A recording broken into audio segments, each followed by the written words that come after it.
Ave, everyone, and welcome back to Pravus Gaming and more Imperator Rome, the redemption of Epirus.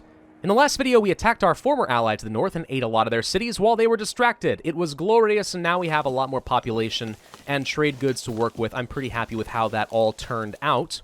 We also pushed as far north as I think I could reasonably before we have to start playing the civilization game. You can see here that the civilization value is 32. Over here, it would be 22. Very important for your citizen and freeman happiness. Kind of hard to have happy citizens and freemen when you have such a low civilization value. We could play that game, we could civilize the area and make it better, or I could just not deal with that headache right now and focus on other targets. Although it is not lost on me, if we do push to the north, we could get horses as a trade good. Very valuable to me. I would love to do that. But for now, let's see if we can focus on some other targets. Now, I did say in the last video that I wanted to focus on building up my economy, move my pops around, promote to citizens, get some extra research points, because right now we're not doing so hot on that front. And that does stand true. I would like to do that. However, we are very close to an important power tier that I think is a bit more important. Conquest is still a good option for us. If you're not familiar, there are 5 tiers of government power in the game, and it is based entirely on the number of cities that you own. Not pops, just cities. You can see in the bottom right of this tooltip the numbers required. 1 city means you are a city-state. 2 to 24 means you are a local power. That's us. A regional power begins at 25, which means we are only 2 cities away from increasing a power level to a regional power. What are the benefits of the different tiers?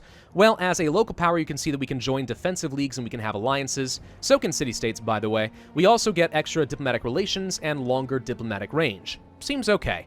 But if we become a regional power like Macedon, that changes a lot. We lose the ability to join a defensive league, which doesn't matter to me, I haven't been using those anyway. Instead, we can guarantee smaller countries, and we can threaten a war, try to take some land without actually losing any manpower over it. In addition, we would get an extra capital import route, we would have better diplomatic relations, we would have much longer diplomatic range, and we would double our government bonus multiplier. You might remember that government bonus. It is from our nation overview and the different corresponding national ideas for our government type. Right now, we are getting a reduction to tyranny, better citizen happiness, and +1 monarch points across the board every month. Double this if we only pick up 2 more cities. That's a pretty substantial benefit. I have to think that that is a bit more important than moving around my pops and trying to min-max at the moment. So we're going to focus on that if I can. There is one major consideration we do have to take into account, though, before we simply rush blindly to the next power tier. It does come at a cost. Mainly, a very unusual mechanic about who you can ally. Imperator Rome says that you can only ally nations of the same power tier that you currently are. That is a major departure from games like EU4, where Ming could ally, let's say, Ashikaga. Okay, that's not allowed here. So Macedon, being a regional power, no matter how much they liked me, would not be allowed to ally me because I'm only a local power. Same with Phrygia, by the way, and we even had an event to make them like us pretty early on in the game. So they couldn't do that. Why does that matter to me, though? Well, as a local power, I am currently allied to Mesapia. That is another allied local power right here, with 18 cohorts. They're pretty strong, all things considered. If we become a regional power, that alliance automatically breaks off. Instead, it will switch to us proclaiming a guarantee of their independence. Good for them, because they still have me willing to join in on their defensive wars. Bad for me, because Mesapia can't defend me, and I can't call them in on offensive wars, unless I'm grossly misunderstanding how this is going to work. So, they become a liability, and I lose 18 cohorts worth of defense if Macedon decides to attack me. I might want to consider trying to ally Rome. The problem is, I have an extremely low opinion of Rome, and they don't especially like me at the moment. But I don't know, maybe we could make something work with them, just at least have them as a defender, use them in the future against Macedon or somebody. I'm not sure yet. I don't really intend on expanding into Greece or Naples if I can avoid it, because Rome automatically gets claims on the entire Italian region. So I'm going to try to avoid that if I can. Instead, we'll focus our efforts, try to find 2 little cities I can pick up here in Greece. Unfortunately, Macedon has been going around and guaranteeing a lot of people, so that kind of limits a lot of my expansion opportunities. We may have to kill Petrai, but in doing so, we will fight our ally Batoia over here, and because they're kind of separated from us, it's not really great to take them as cities, because I can't actually get to them and defend them. Maybe we take him as a vassal. I don't know. But somehow I have to pick up 2 more cities. We'll see what happens with that. Now, there's a couple other things that we need to do for our economy, though. One thing we need to do is appoint a governor over here in our new province, since this is technically a different region. If you don't know, you assign governors based on what regions you own. So this entire region would have 1 governor controlling it. So we got out of Greece last time. Now we're up here. We need a new governor. We can assign somebody with really good finesse, and that tends to be a very good thing for me. This guy is... Does he have any particular job right now? I want to make sure that he's not accidentally important for, say, technology or anything. No, he's not doing that. What about our government? No, he's not doing any of that. So he actually is a pretty good target for a governor with some good values here. There are, of course, different traits that improve your governor effects. This guy's weak-willed, so he actually would be a terrible governor. But he's merciful, which increases freedman happiness a fair bit as well. There are different stats that do matter. So, for example, Ecrates here has terrible oratory power, but very good religious power.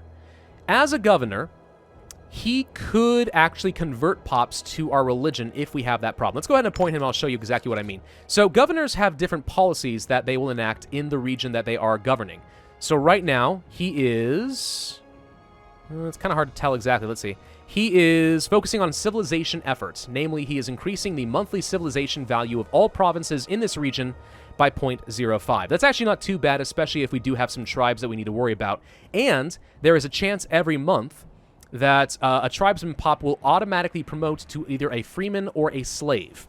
That's pretty good, could save me some monarch points, and I don't really care for tribesmen anyway. I think that freemen and slaves are both better. There's also the chance that he will reduce the increase the civilization value of barbarian strongholds by a small amount. I don't know if we have any barbarian strongholds anywhere. He might think we do. I guess we'll find out in the future, but that could be an advantage for us. Then we could change his governor policy. This would cost me 50 oratory power and give me some tyranny, but we could force him to do other things, such as religious conversion. It increases local unrest, but there's a 25% chance every month that a pop converts to the Hellenic faith. I believe, I could be wrong on this, but I believe that that chance increases depending on the amount of religious power or religious skill of the governor. We could also go for trying to assimilate the culture of the different pops, which is very valuable, but that's tied to charisma, which this guy is terrible at, so I probably will never end up doing that. Still, it is something worth considering in the future as you are choosing your governors. Another thing that I want to change is I want to go to the trade overview, and I want to turn off the trading away surplus option for our capital province. Now, I've talked a little bit about trade in the past. It's very important to get this mechanic correct, though, so let's take a look at it real quick. If you do have any trade good in a province, you'll get some sort of a benefit. For example, having 1 copy of wine gives me local freeman happiness of 5% in the capital province, so all of this area, and not any of the others. Okay? Makes sense. Olives, for example, we have a surplus right now of +1. Every additional olive we have gives local slave happiness of 2% just in this approximate area. Capital regions are special, though. By having the extra surplus in our capital province, we get a national benefit of 5% slave happiness everywhere. So up over here, for example, we're getting an extra 5% slave happiness simply for having the olives in our capital. By turning off the ability to trade away our surplus, we don't have to worry about managing the extra surpluses of olives in our capital. The AI will never ask for it. I may never accidentally press the wrong button and lose a 5% national benefit for a little bit of extra money. That does not apply if we had a +2. If we have 2 extra olives, I think we still are able to trade 1 away. But we're guaranteeing that we will maintain the best possible benefit in our capital province. Very good for your cities. Honestly, I think that maybe in the game you should automatically start with a blocked surplus and have to turn it on manually, because it seems to me like this is always going to be better. Unless you're desperate for money. And again, that's very situational. We're not there, though. Okay, so some people want military access. I'm okay with that. I need to think about where I'm going to be expanding. Again, Petrai might be a good option. It may be our only option. I'm going to need to spend some oratory power to do that, though. And I want to use oratory power to be improving our freemen and getting them to citizens. I would like to promote all of these guys. We want to have as much technology as possible going forward. I don't know. We'll see about that. Looks like we could trade away some extra leather and olives I believe I only have one leather to trade, one surplus though. So even though there are 2 pop-ups here, I can only pick one. Do I want to trade to Croton or do I want to trade to Brutia? I don't think it matters too much. I guess we'll go ahead and trade with Croton. By exporting, we get extra light infantry defense, which seems pretty nice to me, so that's a very good benefit. I don't mind trading away surpluses in non-capital provinces. That's fine, and you can see that our trade decision here, blocking the surplus, only affected our capital. We can still trade away our surpluses in the areas that it doesn't matter all that much. Let's go ahead and trade our olives as well, get an extra half of gold per month. Seems pretty substantial. Commerce, very, very strong in this game, I think. I like it a lot. We do need to be very mindful, by the way, of our commanders and the loyalty we're seeing for the different cohorts. For example, Gorgos over here has 4 cohorts that are loyal to him specifically, and we can never pull them away from him. That's kind of dangerous. If he becomes disloyal, he could actually try to start up a civil war and become a pretender to the throne. On the other hand, because we're leading our own armies and we've had some very good military successes, you can see that we have some people who are loyal to us specifically, which is pretty nice. Does mean that I can never really stop being a general, though, so we need to be kind of cautious about that. Either way, though, let's go ahead and get the troops down over here. Looks like Ellis is actually fighting a war at the moment. Who are they fighting? Epidaros? Who is that? This little guy right over here who is in a defensive league. They are on their own. You know, Macedon may not be defending them. If they're able to take all this land, maybe we could fabricate a claim against them instead, and that would be our way of getting 2 extra cities. Possibly. Patrai doesn't like me very much because we have too much aggressive expansion. Currently only at 4. But that's still pretty bad. I, by the way, do regret this fort right here in the hills. We're paying maintenance for this, and I don't know if it ever will end up being useful. I think I'm going to go ahead and delete it, knowing full well that means in the last video I wasted 100 gold, and that does hurt. But we're going to get rid of it instead so I don't pay maintenance. I'd like to build a fort up here in the mountains instead. I had been agonizing about this in the last video because Macedon would be able to sneak around it here with Sissipo, but they would get only as far as Demalium before they have to go to the fort in the mountains anyway. And this would also protect us against the barbarians up to the north. So it's still a pretty good choke point. I think this is a very good spot for a fort. I prefer to build them in good defensive terrain so we have a better combat advantage against a larger nation like Macedon. So I think that's still going to be very important for me. So that's why I'm going to go ahead and do it. I would also like to build another marketplace here in our capital, get that extra tax and commerce value. When we promote all of our freemen here up to citizens, that will become much more valuable to me. So I definitely want to have a lot of marketplaces, and it increases our local civilization value, which only increases the productivity and happiness of our citizens even further. We can select a military tradition. Now, this is kind of interesting. Military traditions are based on your culture. There are always 3 paths to choose from. A Latin culture like Rome has different options than we currently do. These different traditions have different focuses and different benefits. So, for example, over here on this left turn path, you can see that we have better cavalry discipline, cheaper mercenaries and better morale of armies, trireme offense, cavalry skirmish tactics, and so on. Seems to focus a lot on cavalry, which is really nice, and mercs.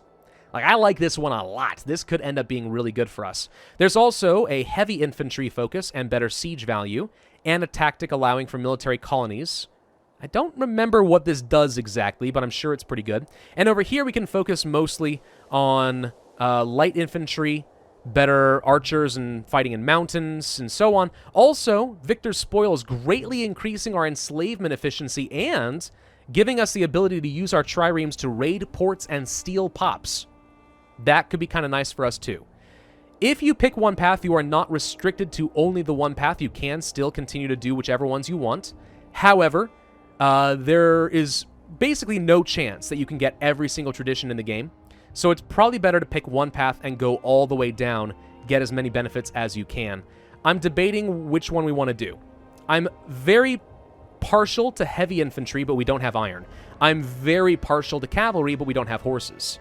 So this is kind of the only other option for us, and raiding ports could be good, but I'm not sure it's going to be that much better. I might want to go over here.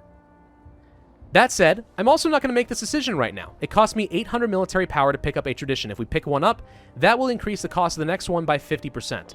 If, however, we waited for the martial advance to the next tech level, that would reduce the cost of military traditions by 25%, which means we could save 200 monarch points simply by waiting for tech 1 of martial. So I'm going to do that. I'm not going to pick this up. I'm just going to wait. We're kind of close. Let's not even worry about it for the moment. An alliance offer from Cavia up here to the north. Well, they've allied Abria over here. I'm probably not going to accept this, so I will say no. I think it's likely that I would attack these guys in the future instead and try to take their land, kind of push up to somebody like, I don't know, Dindaria so we can get their horses, or maybe we'll eat Abria at the same time, then push up to Armistia. I don't know. We'll see. I think that's a good opportunity to attack them in the future. Let's instead focus against the Greeks. We now have enough power that we could get ourselves a claim. Defensive League from Messenia. Interesting. You're still guaranteed by Macedon. You are allied to Elis. You are at war with Epidaurus over here. Petrai still has not picked up any other friends. It's unfortunate. I'm definitely not going to join a defensive league. Like, I have no intention of assisting you in that. But who exactly would I attack? Who are you? It's a little guy over here. If we were to attack Aegon or whatever... No, they're guaranteed by Macedon as well. Frickin' Macedon, stop it! We also have a truce with Aetolia, so there's nothing we can do with these guys until 466. 7 more years. Not going to worry about that at the moment. Frickin' Macedon, going around and making things difficult for me for no reason. You're just a big jerk. This is why I want to become a regional power. I want to contend with him. This is our only real option. Not happy about it, but it is our only real option. It's going to cost me a whopping 160 oratory power just to get 8 more pops. You can imagine I'm not thrilled. Still, I think we have to. So we're going to get that claim. That means in a month we would be able to go to war. I do not want to put all the extra troops on this guy. I may actually want to switch more troops over to my leader so people become loyal to me and not to him. Probably. One game that we have not been playing is the tactics game, by the way. If you have not seen this, it's very confusing, and I most certainly have not mastered this, like, at all. So, different types of tactics are strong against other tactics and weak against others. Shock, for example, is strong against envelopment and whatever this is, but it is weak against the bottleneck and phalanx action. How effective a particular type of tactic will be is determined on your army composition. So, skirmishing for our archers and our light infantry is 75% effective, and it would be very good against the bottleneck and cavalry skirmish tactics. But weak against deception and triplex, whatever this heck this is. Phalanx could be okay against shock and cavalry, but weak against envelopment and whatever. Depending on what our enemies pick and what their army composition looks like, that could give me a clue as to what tactics they will use and which ones I want to pick up to do extra damage and take less damage from him.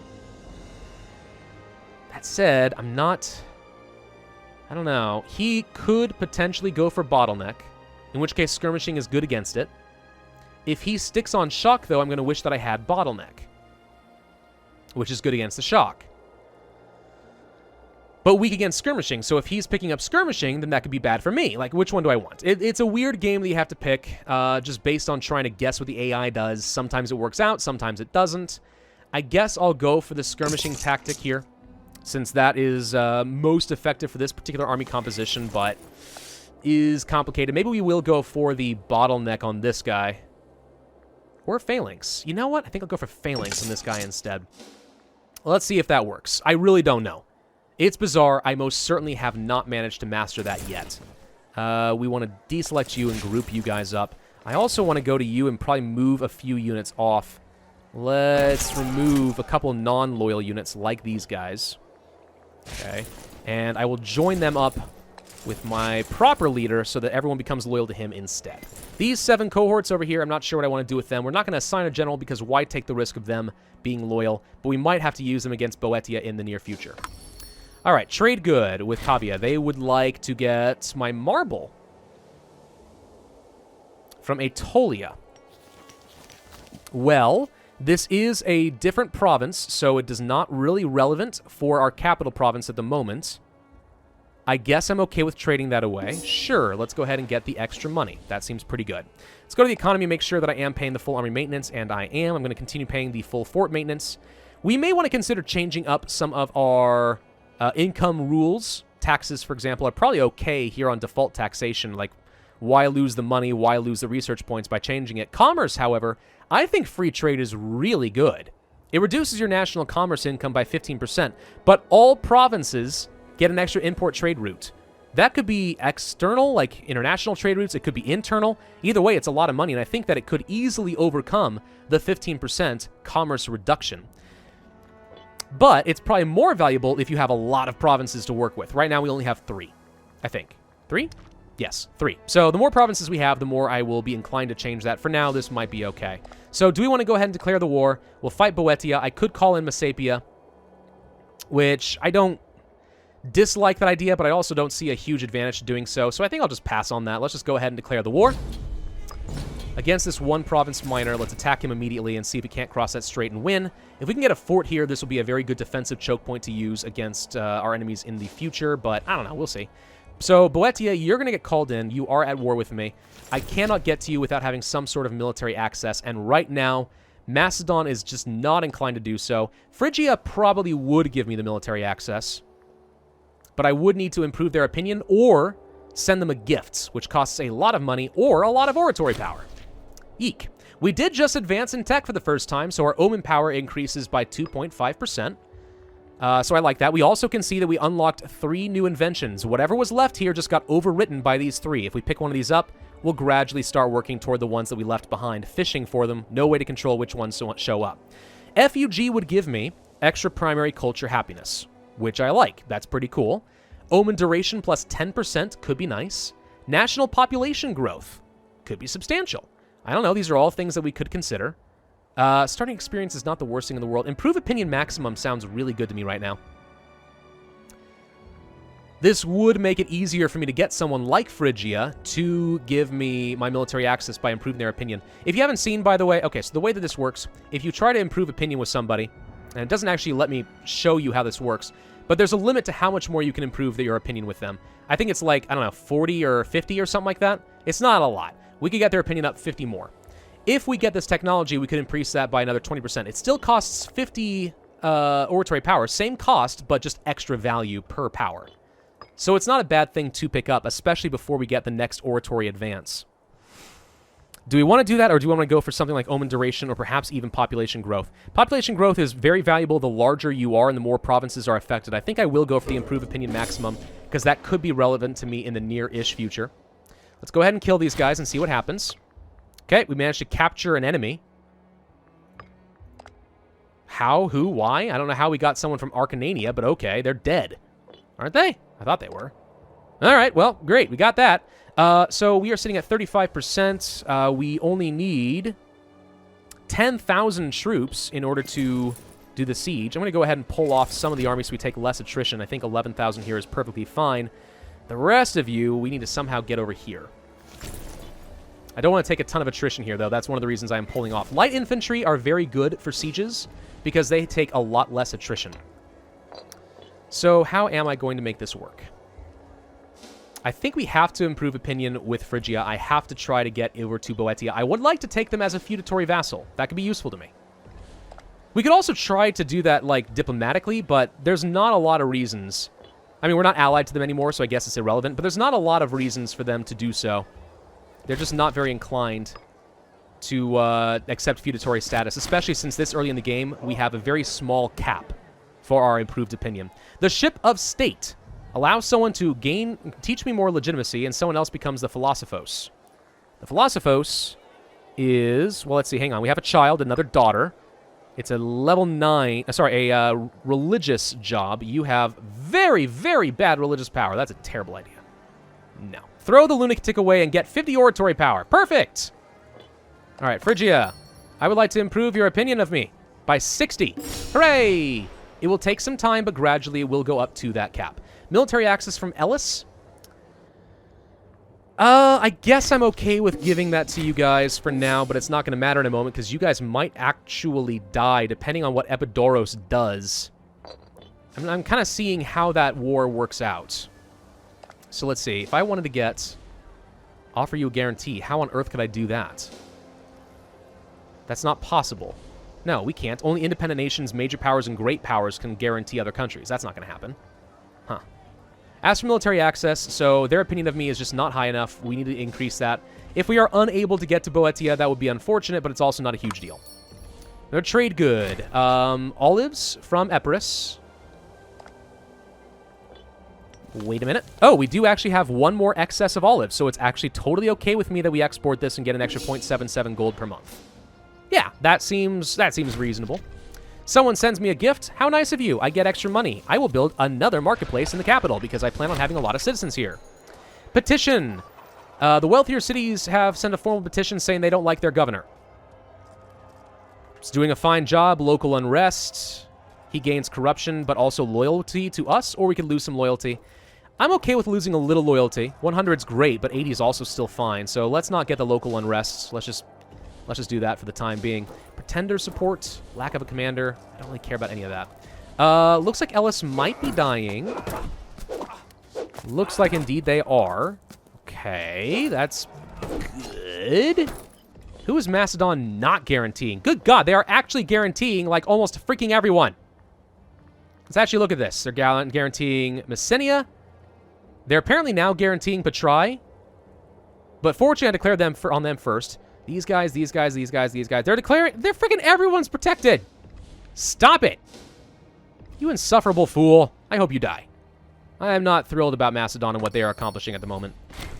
Military access, sure, why not? You can have that. The Olympic Games. We can send somebody. He's pretty good. He actually doesn't have a job. Oh, interesting. Or we can release this guy from prison and send him instead. Why are you in prison? Oh, wait, this is the guy that we captured. Why would I send him? Just want to make sure that I'm understanding this correctly. He does not have a job, so it's okay to send him. We're not going to lose anything. All right, let's send that guy, and hopefully he wins. Really good things happen, by the way, if you win the Olympics. Like, you get a lot of opinion with everybody. Call in allies, don't need to. The sacking of Patrai. Okay, we can loot it gently, gain some money, or we can kill some pops. I don't think killing pops ever makes sense if I intend on taking the land for myself. Pops take a long time to get. So why would I do that? Give military access, enable them to station troops in our country. I don't want that, but I do want you to give it to me. But you won't. Why won't you? Of course, Macedon never will. There's no way for me to get to these guys. Well, the reasons are going up little bit by little bit. Country civilization level went up because of oratory, and civic advances give me extra money, and monthly wages for characters go down, so we just make money. I think we could get enough reasons if we just sit on this war for a little bit. So we're going to simply sit on this war. Messapia apparently is considering breaking their alliance with me, which doesn't matter a lot, because we are going to become a regional power and lose that with them anyway. The Olympic Games have been concluded. We gained some popularity, but that's about it. Meh, looks like Ellis won. Good for them, I suppose. Freaking Macedon. So one of the things I hate about other nations proclaiming guarantees is if we were to attack Ellis while Macedon is guaranteeing them, guess who becomes the war leader? Not Ellis. Macedon, which means the only way to peace out and take what we want is to actually beat up on Macedon, and they are way too strong for me. He's scary. All right, aggressive expansion impact could be okay. Aggressive expansion change reduction might be even better. Alternatively, you have civic tech investment. Research points plus 10% is so good. Capital trade routes are really good. We're going to go for the 10% increase in research points because that's amazing. That does get me up to 96% research efficiency, so I do like that. Still not great, still need to promote people, but I may have to hold off on some oratory power to get one more claim against somebody, anybody, who's not being freaking guaranteed by freaking Macedon. Gosh, I hate these guys so much. Okay. I really want to get Ellis. I'd love to grab Olympia. Then I can host the Olympics every time. That'd be fun. They're allied to Messenia. There's just no way that that's going to work. What about Megalopolis? Megalopolis is actually at war with Macedon currently. They're in a defensive league with a few different people.